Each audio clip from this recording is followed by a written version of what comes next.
अस्सलाम वालेकुम दोस्तों, क्या हाल है आपके? तबीयत ठीक है?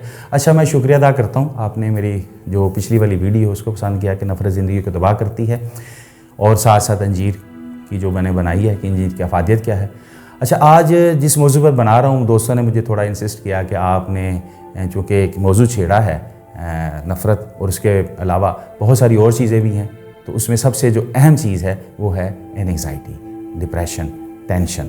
यानी इसको कैसे दूर किया जाए, ये कहाँ से आती है, और ये सबसे बड़ा मसला है। ये डिप्रेशन, टेंशन आती कहाँ से? ये असल में सोशल एस्पेक्ट की वजह से आती है।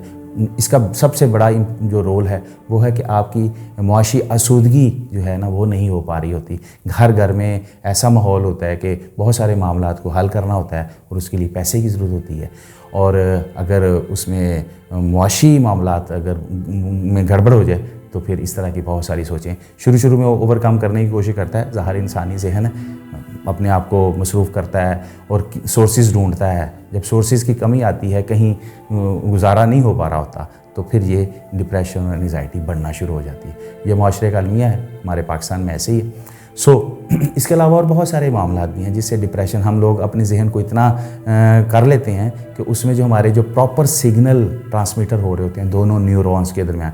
न्यूरॉन्स क्या है? न्यूरॉन्स बॉडी जो दिमाग के जो यूनिट इकाई है उसको कहते हैं, और ये मिलियंस की तादाद में पड़े हैं, मिलियंस की तादाद में पड़े हैं। और जब ये आपस में इंटरलिंक नहीं होती, इनकी इन्फॉर्मेशन एक न्यूरॉन से दूसरे न्यूरॉन तक नहीं जाती, तो इनकी जो लिंकेज है वो ट्रांसमीटर्स करते हैं।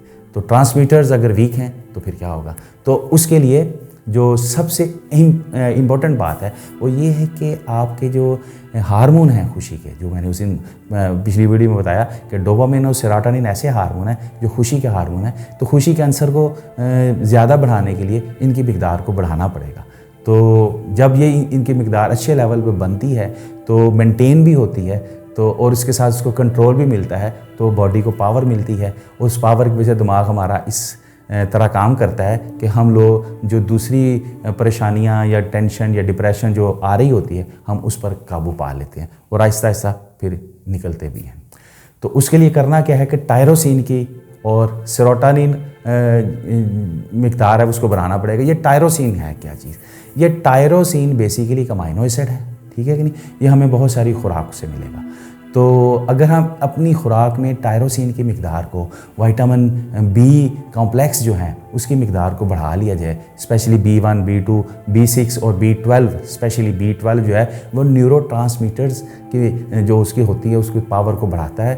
तो वो जल्दी से एक इन्फॉर्मेशन को दूसरे न्यूरॉन तक पहुंचाता है, और इससे क्या होता है कि हमारी जो इन्फॉर्मेशन है वो जब मुकम्मल होती है तो हमारे अंदर के जो कमज़ोरियाँ वो दूर होती हैं, ठीक है। और ये हमारे इसके असरात हमारे जिस्म पर पड़ते हैं और हम ओवरकम करते हैं इस टेंशन को कम करने में, और डिप्रेशन जो मामलात जो जितने भी हमारे गैर ज़रूरी होते हैं उसको भी कंट्रोल करती है।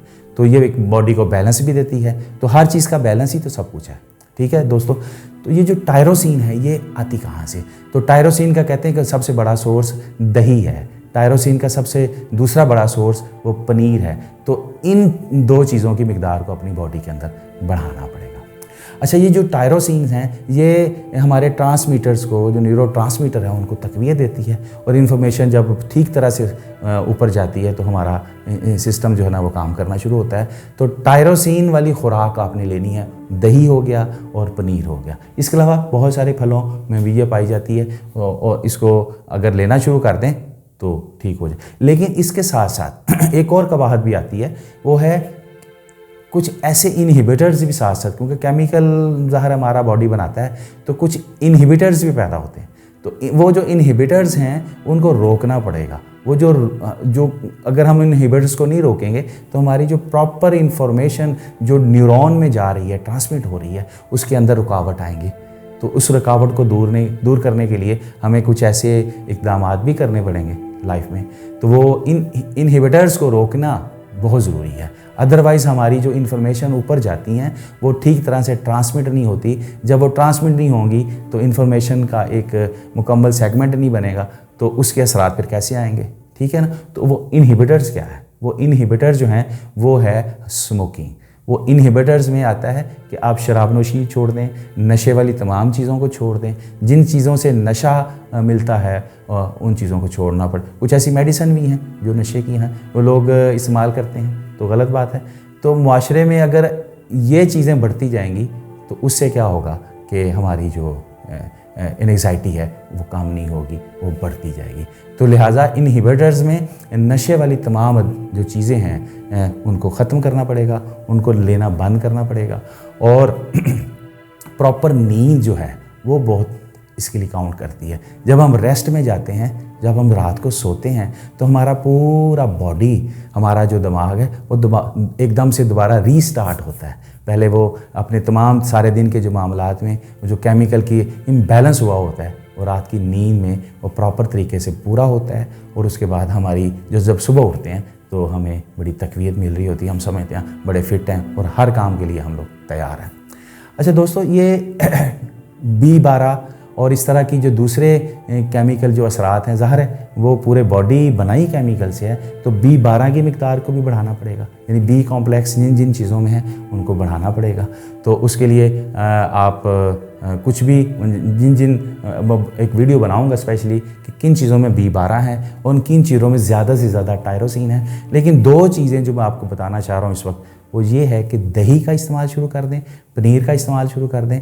इससे आपको बहुत तकवीत मिलेगी। इनहिबिटर्स को छोड़ दें और मैं उम्मीद से कह सकता हूँ कि कुछ दिनों की प्रैक्टिस के बाद आपकी ये डिप्रेशन, ये जो टेंशन है वो इंशाल्लाह रिलीज़ होगी और आपका डोपामिन, सेरोटोनिन ऊपर जाएगा, उससे खुशी के अंसर पैदा होंगे, आपको काम करने में दिल लगेगा और आप अपने तमाम तर मामलात को अच्छे तरीके से चला सकेंगे। और यही वाहिद हल है। अदरवाइज़ अगर हम इनहिबिटर्स को नहीं रोकते और टायरोसिन वाली खुराक को नहीं लेते तो मुश्किल हो जाएगा। तो मैं समझता हूँ इस पर आप अमल करें। और इसके अलावा वो जंक फूड जो हम वैसे इस्तेमाल करते हैं, जिसमें ना खुशी कैंसर वाली कोई चीज़ें पाई जाती हैं, ना टायरोसिन है उसमें, उन सारे के सारे इनहिबिटर्स हैं, नशे ही हैं सारे के सारे, ठीक है कि नहीं।